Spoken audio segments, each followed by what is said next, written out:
Hello my fearless friends, welcome back to my channel. I hope you guys are having a beautiful day. I'm not going to lie to you, the day that I'm filming this, I am feeling pretty low mentally. Tomorrow I get my last paycheck and tomorrow is officially my separation date from the company that I used to work for. We do not speak his name.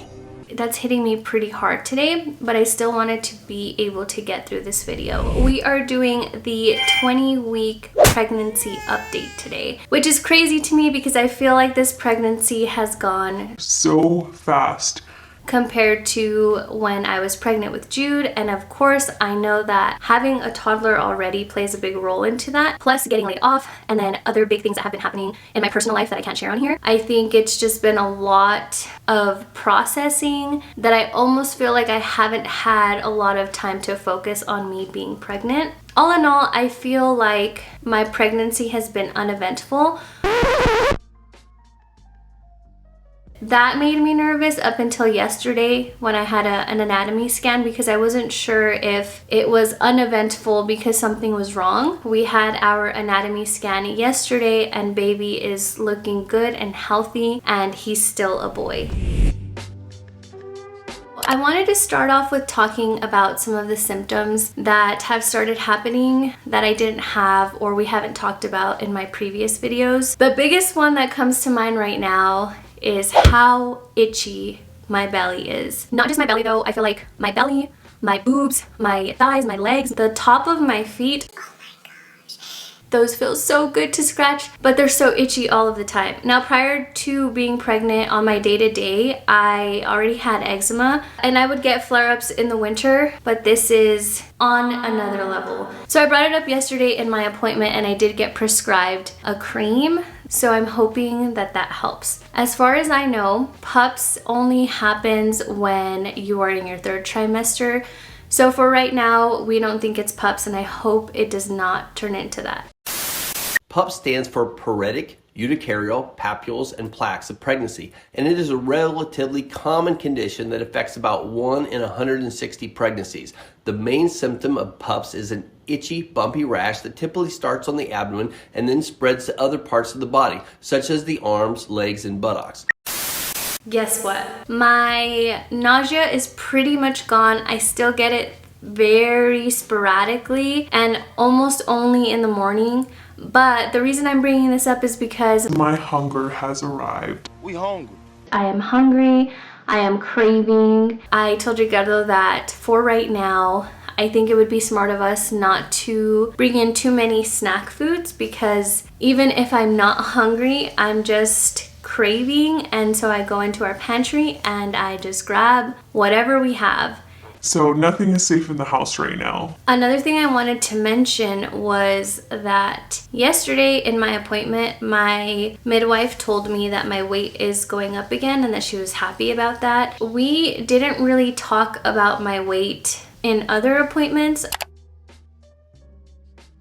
but I did know that I had lost weight because at the beginning of my pregnancy I was weighing myself, and I stopped doing that because I realized that some of my eating disorder behaviors came back at the beginning of the pregnancy. So I stopped weighing myself because I didn't want to do anything that would make me want to partake in more eating disorder behaviors. But yesterday she did mention that my weight was going up and that she was happy about it. I really didn't know how to feel. This is my second pregnancy and it's not like my eating disorder went away, right? I still have my moments where those eating disorder thoughts and those behaviors still come up, but I feel kind of proud because I think I feel different this time in the sense of I'm letting my body do what it needs to do. I'm listening to my body. I'm not really sure why I brought that part up. I think it's because it's really strange for me. I've never experienced that before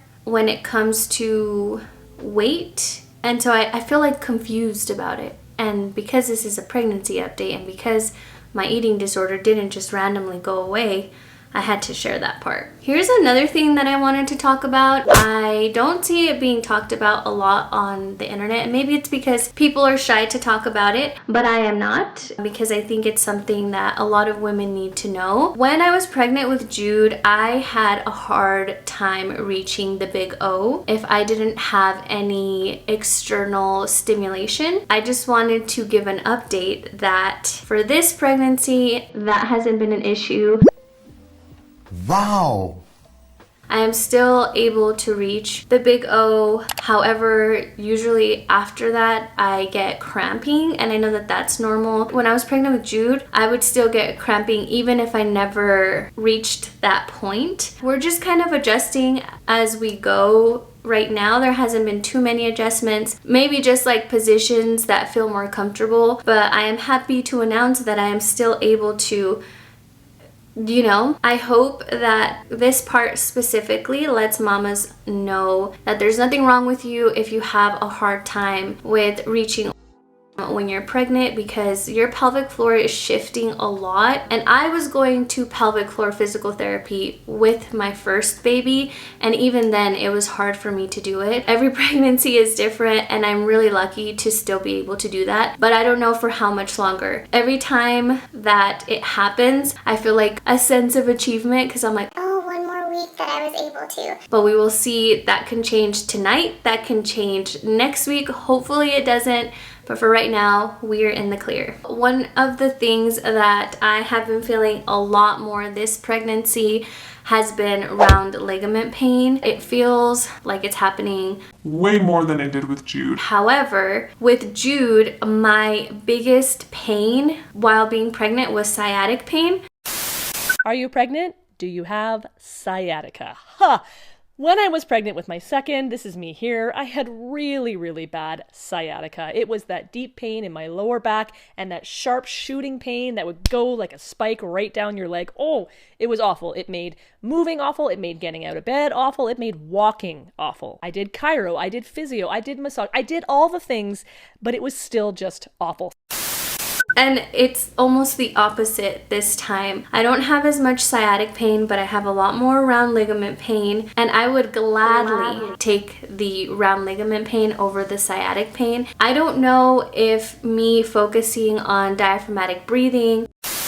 So diaphragmatic breathing is when you utilize your diaphragm and the TVA, your transverse abdominis, your multifidus, and your pelvic floor. They all sync up to breathe with each breath. It's not like you're clenching and really activating and contracting those muscles, but they're syncing and moving so that you can get the most out of each breath.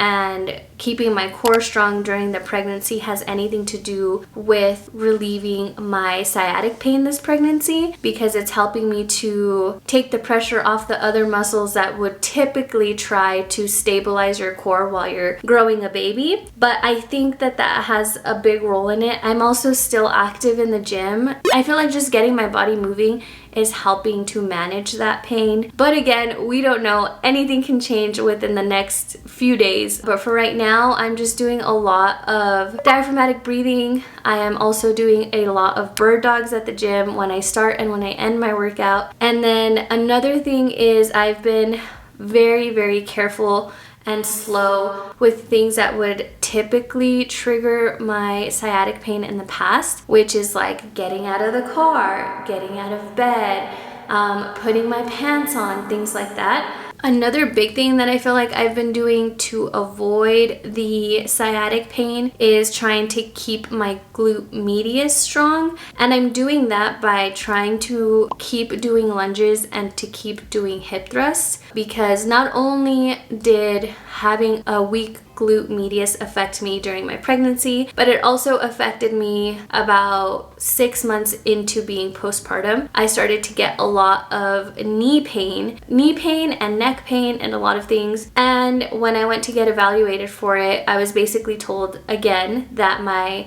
other muscles around the parts that were hurting the most were trying to compensate for my weak glute medius and my weak core. So I'm trying to avoid all of that.